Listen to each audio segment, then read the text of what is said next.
Hello बच्चों, कैसे हैं आप सब। जैसा कि आप जानते हैं कि हमने आपकी 9th क्लास की बुक गणिता मंजरी का chapter 5 I am up and down round and round start कर रखा है। वैसे तो आज मैंने सोचा था कि मैं इस चैप्टर की एक्सरसाइज 5.6 करवाऊंगी, पर इस एक्सरसाइज के थ्योरम 10, 11 और 12 के ऊपर बेस्ड हैं बच्चे, जो कि इस एक्सरसाइज के बाद ही दे रखे हैं। तो पहले हम इन थ्योरम्स को ही सॉल्व कर लेते हैं। तो बच्चे स्टार्ट करते हैं। तो इस थ्योरम में क्या दे रखा है, if a line segment AB joining two points AB subtend equal angle at two other points C and D that lie on the same side of AB, then 4 points lie on a circle. ठीक है, तो बच्चे इसमें क्या दे रखा है हमें कि एक लाइन सेगमेंट है AB। ठीक है, तो हम एक लाइन सेगमेंट AB ड्रॉ कर लेते हैं। क्या दिया है, एक लाइन सेगमेंट है AB और C एंड D इसके ऊपर दो पॉइंट्स हैं which are on the same side of the line segment है कि ये नहीं एक C इधर है और D इधर है, ऐसा नहीं है, या D इधर है और C इधर है। They are on the same side of line segment AB। साथ में क्या दे रखा है हमें कि they subtend equal angle, means angle ACB is equal to किसके बराबर दे रखा है, एंगल ADB। ये हमें गिवन है। ठीक है, that ACB is equal to ADB। और हमें प्रूव क्या करना है बच्चों यहाँ पे कि these 4 points lie on a circle, means यहाँ पे कोई सर्कल है जो इन चारों पॉइंट्स को टच होता हुआ निकलेगा। ठीक है, ये प्रूव करना है कि यहाँ पे कोई सर्कल है जो इन चारों पॉइंट्स को टच करेगा। ठीक है, तो मैं सबसे पहले गिवन लिख दे रही हूँ, अ लाइन सेगमेंट AB जो कि हमें गिवन है। ठीक है, point C and D lies on same side of AB, ये भी हमें गिवन है। और angle ACB is equal to angle ADB है। और प्रूव करना है हमें that ABCD lies on same circle. तो बेटा ये थ्योरम करने से पहले हम एक और थ्योरम रिकॉल कर लेते हैं। ये थ्योरम मैंने आप लोगों को पहले करवा रखी है, थ्योरम 9 एंड स्क्रॉलरीज, ये मैंने इसका हेडिंग दिया था। ठीक है, उसमें करवा रखी है, आप एक बार उसको देख भी लीजिएगा। तो इसमें क्या दे रखा है बच्चे, angle subtended by an arc on a circle are equal. ठीक है, तो इसका मतलब क्या है, angle on the same segment are equal. तो इसमें हमने थ्योरम में क्या प्रूव किया था कि अगर ये कोई सर्कल है, ठीक है, और इसके ऊपर 4 पॉइंट्स हैं ABCD, ठीक है, तो angle on the same segment, यानी ये AB के ऊपर जो एंगल्स बनेंगे, angle ACB is equal to angle ADB है। जो ये क्वेश्चन हमने, ये थ्योरम जो हमने प्रूव करनी है, ये उस थ्योरम का कन्वर्स है। ठीक है, कन्वर्स कैसे है, तो इस थ्योरम में गिवन था a circle with centre O and an arc AB, C and D are 2 points on circle, C and D are 2 points on circle, और हमने प्रूव किया था that angle ACB is equal to angle ADB। ठीक है बच्चे, तो ये क्या है, angle on the same segment are equal. पर यहाँ पे उल्टा है, देखो यहाँ पे हमें क्या प्रूव करना है, हमें गिवन है कि ACB is equal to ADB है, और हमें प्रूव करना है that ABCD lies on the same circle. ठीक है, इसमें हमें ये प्रूव करना है that ABCD lies on the same circle. अच्छा बच्चों, अब इस थ्योरम को प्रूव करने के लिए हमें दो बातें याद रखनी है। सबसे पहली बात, जब हम इस थ्योरम को प्रूव करेंगे तो जो इसकी ओरिजिनल थ्योरम है, ठीक है, जो मैंने पीछे अभी आपको दिखाई, उसका भी हम इस्तेमाल करेंगे। ठीक है, और दूसरी बात, अब यहाँ पे हमें प्रूव करना है ABCD lies on the same circle, तो इसको सीधा प्रूव करने का तो मेरे पास कोई तरीका नहीं है ना, तो इसके लिए हम एक मेथड यूज करेंगे जिसका नाम है कॉन्ट्राडिक्शन मेथड। तो इसमें हम क्या करेंगे, हम सबसे पहले अज्यूम कर लेंगे कि ये स्टेटमेंट ट्रू ही नहीं है, फिर कुछ कुछ करके हम ये कंक्लूड कर लेंगे कि जो हमने सोचा था वो गलत था, तो हम बोलेंगे सॉरी सॉरी जी, हमने ही गलत अज्यूम किया था, तो ये स्टेटमेंट तो ट्रू है। ठीक है, यहाँ पे हमने थ्योरम 1 पढ़ी हुई है, तो उसमें क्या है, there is a unique circle passing through 3 non collinear points. तो इसका मतलब क्या है बच्चे, कि अगर ABC 3 पॉइंट्स हैं and they are non collinear, non collinear means they don't lie on same line, मतलब किसी स्ट्रेट लाइन के ऊपर लाई नहीं कर रहे इस तरह से ABC के ऊपर, ये अलग नॉन कॉलिनियर है। ठीक है, तो there is a circle, there is a unique circle that will pass through these 3 points. तो कोई ना कोई ऐसा सर्कल जरूर होगा जो इन तीनों पॉइंट्स को छूता हुआ, टच करता हुआ निकलेगा। ठीक है, तो इसके प्रूफ से स्टार्ट कर लेते हैं बच्चे। As A B C are non collinear points, so there must be a circle passing through A B C. जैसे कि मैंने अभी आपको में बताया थ्योरम नंबर 1 में कि अगर कोई भी 3 नॉन कोलिनियर पॉइंट्स हैं तो किसी ना किसी यूनिक सर्कल से तो पास करेंगे वो। ठीक है, तो पर हम यहाँ पे, क्योंकि जैसे कि मैंने आपको बताया कि ये क्वेश्चन हम कॉन्ट्राडिक्शन मेथड से प्रूव करेंगे, तो हम अज्यूम कर लेते हैं that D does not lie on that circle. ठीक है, तो यहाँ पे जब डी इसके ऊपर, सर्कल के ऊपर लाई नहीं करेगा तो दो केसेस अराइज हो जाएंगे बच्चे। पहला केस क्या है कि D is outside the circle, और दूसरा केस क्या हो जाएगा कि D is inside the circle. तो मैंने यहाँ पे ये दोनों केसेस के बारे में भी लिख लिया। तो क्या है, फर्स्ट केस में हमने अज्यूम कर लिया that D is outside the circle, और दूसरे में हमने अज्यूम कर लिया and D is inside the circle. ठीक है, यहाँ पे ये अज्यूम कर लिया।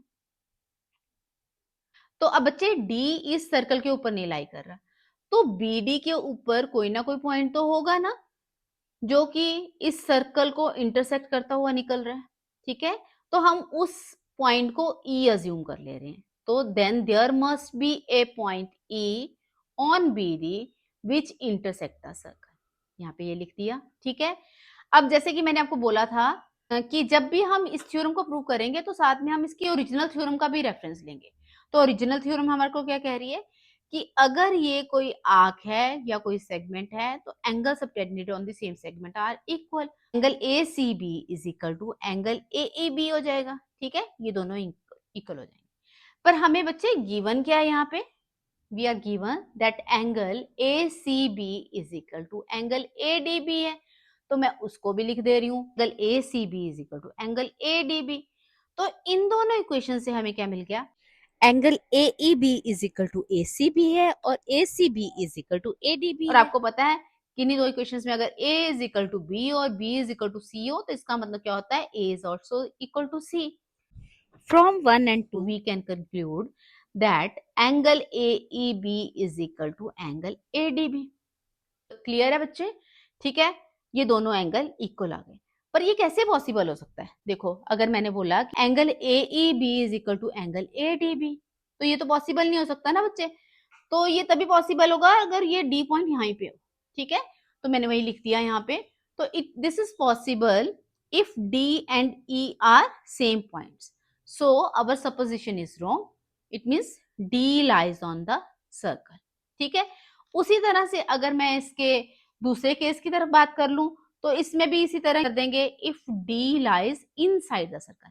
अब यहाँ पे क्या बच्चे, ये अंदर की तरफ लाई कर रहा है और ई पॉइंट इसके बीडी एक्सटेंडेड पोर्शन के ऊपर लाई कर रहा है, then there exists a point E on extended part of BD which intersect the circle. E is on extended part of BD, का नाम हमने E दे दिया जो इंटरसेक्ट कर रहा है इस सर्कल को। ठीक है, तो फिर वही बात, angle on the same segment are equal, तो इसका मतलब क्या हो गया, angle A E B is equal to angle A C B हो जाएगा। ठीक है, angle A E B is equal to angle A C B, given क्या था, angle A C B is equal to angle A D B. ठीक है, angle A C B is equal to angle A D B. तो यहां से दोनों से क्या मिल जाएगा, a is equal to B, b is equal to c, it means a is equal to c।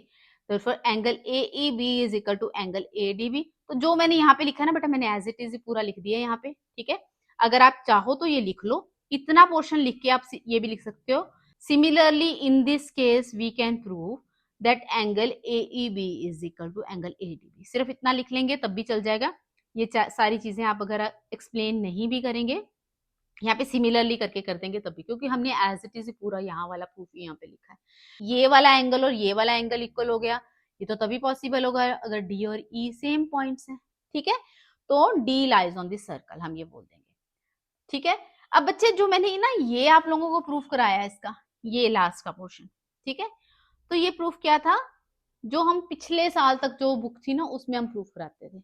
ठीक है, ये वो वाला प्रूफ था जो पुरानी बुक में प्रूफ दिया हुआ है ना, उसके अकॉर्डिंग ये प्रूफ था। पर अब जो ये हमारी नई बुक है ना, तो ये तो जेनजीज के लिए डिजाइन की गई है और हमारे जेनजीज को हर चीज की डीप एक्सप्लेनेशन चाहिए। ठीक है, तो इसको थोड़ा और डीपली एक्सप्लेन करते हैं। तो इसमें हम क्या बोलेंगे बच्चे, यहाँ तक जब हमने क्वेश्चन कर दिया ना, इतना क्वेश्चन यहाँ तक, तो इसके बाद हम इसकी थोड़ी सी और एक्सप्लेनेशन देंगे। वो एक्सप्लेनेशन क्या होगी, यहाँ तक आगे आपने ये लिखना है, ठीक है। इतना लिख के इसको भी छोड़ देना। आपने क्या लिखना है यहाँ पे, फिगर भी दिखा देती हूँ साथ में, ठीक है। क्या लिखेंगे बेटा, अब देखो कह रहे हैं but AEB is the exterior angle of angle ADB। जो AEB है ये क्या है बच्चे, इस ट्राइंगल का एक्सटीरियर एंगल है। और बाय एक्सटीरियर एंगल प्रॉपर्टी, हमने एक्सटीरियर एंगल प्रॉपर्टी पढ़ी थी, तो वो उसके अकॉर्डिंग क्या होता है कि अगर ये कोई ट्राइंगल है तो इसका exterior angle is equal to sum of interior opposite angle.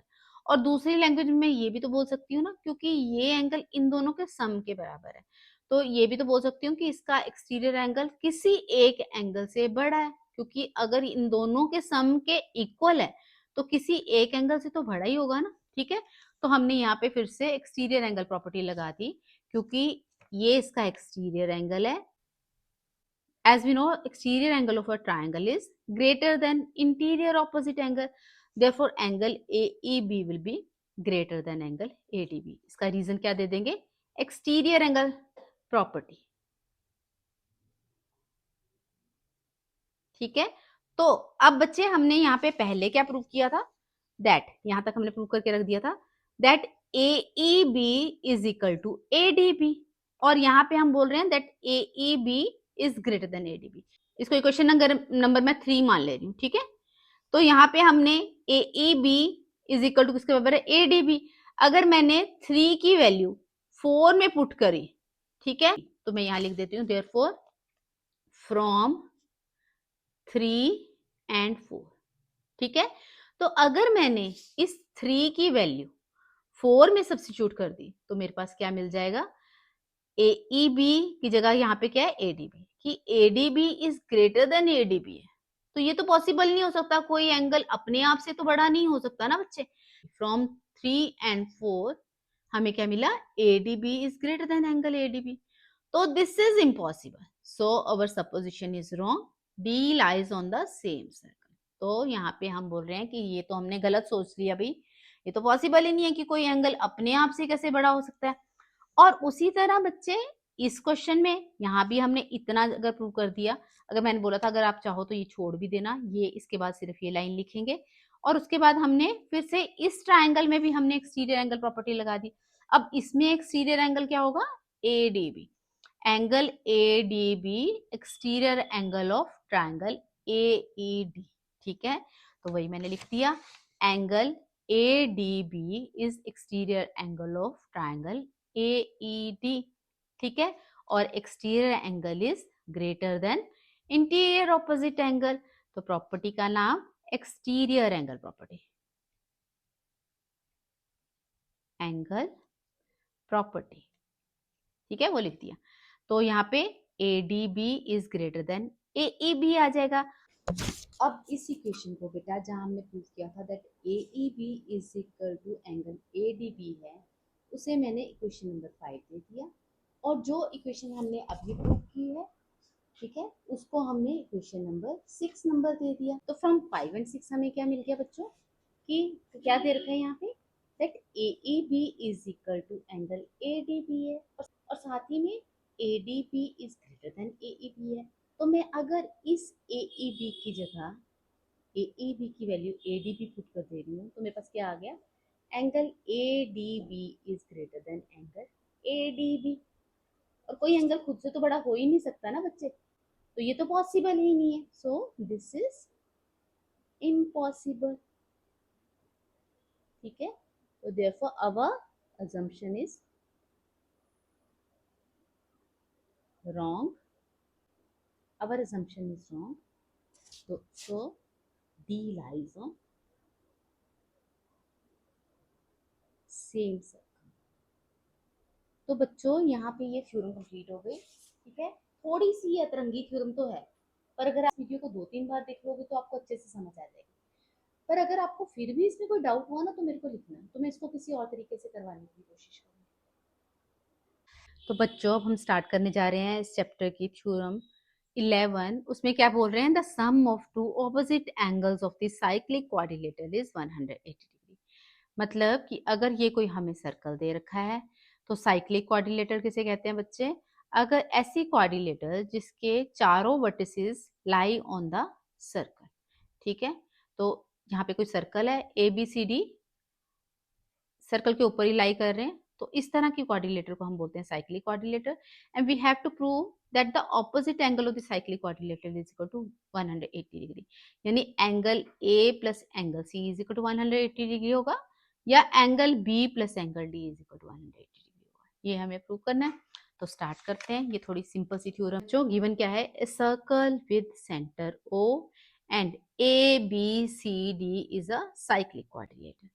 ठीक है, we have to prove that angle ABC plus angle ADC is equal to 180. Opposite angle of the cyclic quadrilateral are supplementary. ठीक है, ये prove करना है। तो prove करने के लिए बच्चे देखो क्या करेंगे, यहाँ पे पहले हम ना एक थ्योरम लिख लेंगे। एज वी नो दैट, क्या थ्योरम थी, नाइन्थ थ्योरम। नाइन्थ थ्योरम में हमें क्या पता था कि अगर ये कोई सर्कल है, ठीक है, और ए बी इसके ऊपर कोई आर्क है, तो angle subtended by this arc on the centre is double the angle subtended by on any point on the circle. ठीक है, तो this angle is equal to 2 time angle this. ठीक, angle A O B is equal to 2 time angle A C B. इसका मतलब यही हो गया। ठीक है, तो वो हम यूज कर रहे हैं, लिख दिया मैंने। The angle subtended by an arc at the centre is double the angle subtended bye it at any point on the circle outside the arc. इस आर्क के बाहर बाहर ही होना चाहिए।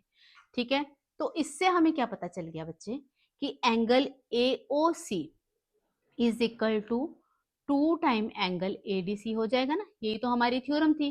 ठीक है, ये मैंने एज इट इज यहाँ पे लिख दिया। अब बच्चे एक और बात, तो ये एंगल को हम क्या बोलेंगे, इसको हम एओसी तो बोल नहीं सकते ना, क्योंकि ये इसको एंगल, इस एंगल को भी हमने एओसी का ही नाम दिया। रिफ्लेक्स एंगल बोलते हैं इसको बेटा, जो 180 डिग्री से बड़ा एंगल हो तो उसको हम रिफ्लेक्स एंगल बोलते हैं। तो ठीक है, तो ये angle will be equal to 2 time this angle. Clear है बच्चे? ठीक है ना। अगर मैं इस एंगल की बात कर रही हूँ, angle A C B will be equal to 2 time angle A D B, और अगर reflex angle A C B की बात कर रही हूँ, that will be 2 time angle A B C. तो मैंने वही लिख दिया, therefore reflex angle is equal to 2 time angle reflex angle AOC is equal to 2 time angle ABC। उसके बाद हमने इन दोनों को ऐड कर दिया। जब ऐड किया तो क्या आ जाएगा, angle AOC plus reflex angle AOC is equal to 2 time angle ADC plus 2 time angle ABC। 2 time angle ADC plus 2 time angle ABC। पर हमें पता है बच्चे, आपको पता है ना कि अगर कोई पर इस तरह से कोई एंगल बना, मान लो ये एंगल है और उसका रिफ्लेक्स है, तो ये दोनों मिला के क्या करते हैं, कंप्लीट एंगल बनाते हैं। और कंप्लीट एंगल हमारा कितना होता है, 360 डिग्री। तो कोई भी एंगल और उसका रिफ्लेक्स एंगल मिला के क्या बनेंगे, हमेशा कंप्लीट एंगल बनाते हैं।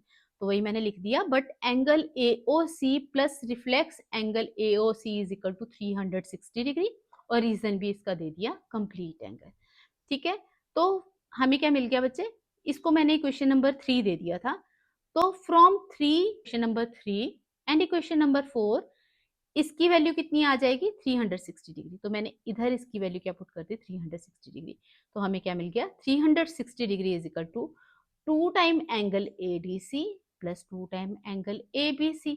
वो मैंने एज इट इज पुट कर दिया, angle ADC 2 time angle ADC plus 2 time angle ABC मैंने एज इट इज लिख दिया। ठीक है, अब इन दोनों में से 2 कॉमन ले लेते हैं। 2 कॉमन लिया तो हमारे पास क्या बच गया, एंगल ADC, और इसमें से भी 2 बाहर आ गया तो एंगल ABC। तो कॉमन लेके ही आपने हमेशा डिवाइड करना है, कि आप सोचो कि मैंने सिर्फ इधर इधर से पहले इधर डिवाइड कर दिया फिर बाद में इधर डिवाइड कर दिया, तो आप ऐसे नहीं कर सकते। जब भी आपको डिवाइड करना है तो कॉमन लेके डिवाइड करना है। तो मैंने इन दोनों में से 2 कॉमन ले लिया, और अब मैं इसको इस तरफ ले जा रही हूँ। तो ऑपरेशन उल्टे होते हैं, यहाँ पे मल्टीप्लाई है तो दूसरी तरफ जाके डिवाइड हो जाएगा, और जब डिवाइड हो जाएगा तो that will be equal to 360 degree upon 2। ठीक है, ये बाकी बच गया एंगल ADC और एंगल ABC, इसको मैंने एज इट इज लिख दिया। और 360 degree upon 2 is equal to किसके बराबर आ जाएगा, that will be equal to 180 degree.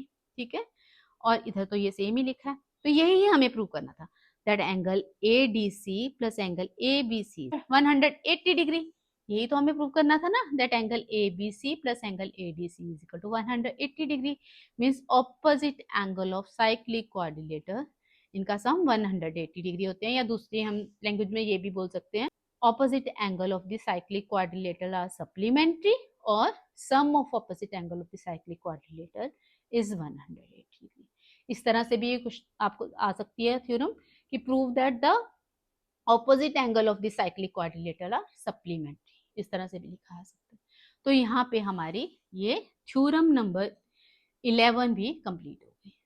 तो बच्चों अब हम चलते हैं थ्योरम 12 की तरफ। इसमें क्या दे रखा है बच्चों, if two opposite angles of a quadrilateral add up to 180 degree, then the vertices of the quadrilateral lie on a circle। ठीक है, मीन्स दे आर कॉन्साइक्लिक।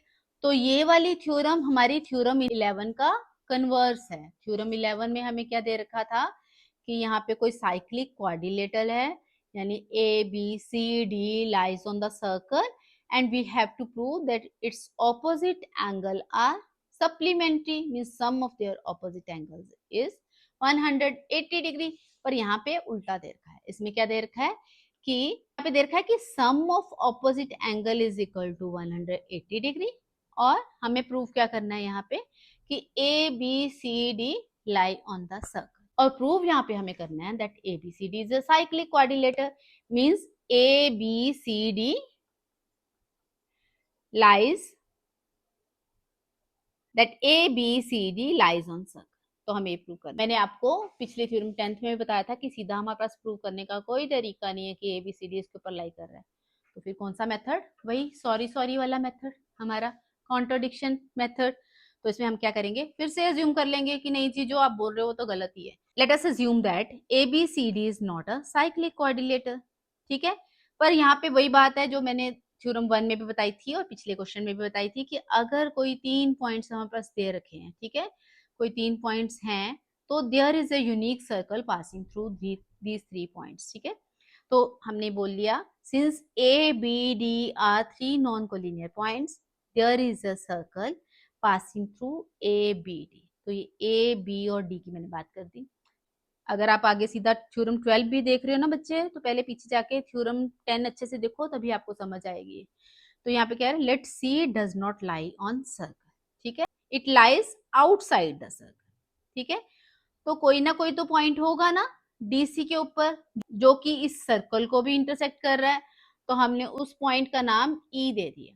ठीक है, तो let C does not lie on the circle, तो there must be a point E which lies on DC and passes through the circle।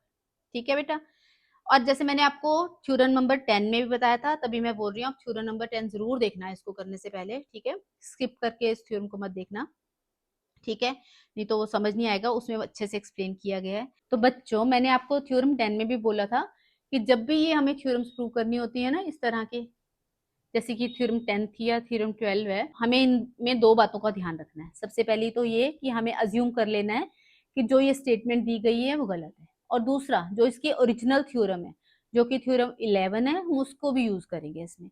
ठीक है, तो मैं उसको भी यहाँ पे यूज कर दे रही हूँ। तो थ्योरम 11 के अकॉर्डिंग क्या है कि opposite angle of a cyclic quadrilateral are supplementary, means sum of opposite angle of a cyclic quadrilateral is 180 degree. तो इसके अकॉर्डिंग क्या आ जाएगा बेटा, angle E plus angle A, angle A plus angle E is equal to 180 degree आ जाएगा, क्योंकि अगर C इसके ऊपर लाई नहीं कर रहा तो और E इसके ऊपर लाई कर रहा है, तो ABED will be a cyclic quadrilateral ना, इनके ऑपोजिट एंगल का सम 180 डिग्री हो जाएगा। तो मैंने वो यहाँ पे लिख दिया। तो therefore angle DAB plus angle DEB is equal to 180 degree। Sum of opposite angle of cyclic quadrilateral is 180 degree। ठीक है, वही हमने ओरिजिनल थ्योरम लगा दी। और गिवन क्या है, angle DAB plus angle DCB is equal to 180 degree, वो भी लिख दिया हमने। तो angle DAB plus DCB is equal to 180 degree. इस इक्वेशन को मैंने इक्वेशन नंबर 1 नाम दे दिया, इसको इक्वेशन नंबर 2 नाम दे दिया। फ्रॉम 1 एंड 2 हमें क्या मिल गया, angle DAB plus angle DEB is equal to angle DAB plus angle DCB, क्योंकि इसकी एक साइड इक्वल है तो बाकी दोनों साइड्स भी इक्वल ही होंगी। ठीक है, वही मैंने यहाँ पे लिख दिया। अब DAB और DAB इक्वेशन की लेफ्ट हैंड साइड पे भी आ रहा है और राइट हैंड साइड पे भी आ रहा है, तो इसको मैंने कट कर दिया। तो क्या बच गया, angle DEB is equal to angle DCB। इसका मतलब क्या हो गया, angle DEB is equal to angle DCB। पर ये तो तभी पॉसिबल हो सकता है ना बच्चे, अगर E and C same point, तो इम्पॉसिबल है कि एंगल E और एंगल C सेम ही आ जाए। ठीक है, ये तो आ ही नहीं सकता ना। तो यहाँ पे हमारी कॉन्ट्राडिक्शन लग गई, तो फिर हम बोलेंगे, तो फिर हम लिख देंगे this is possible only if E and C are same points, so our assumption is wrong. ABCD is a cyclic coordinator.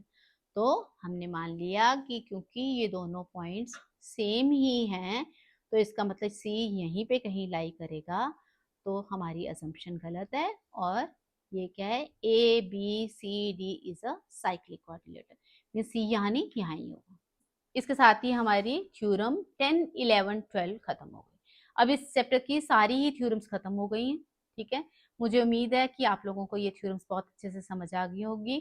पर अगर फिर भी आप लोगों को कोई डाउट है तो मुझे कमेंट सेक्शन में लिखें, मैं जरूर आपका डाउट दूर करने की कोशिश करूंगी।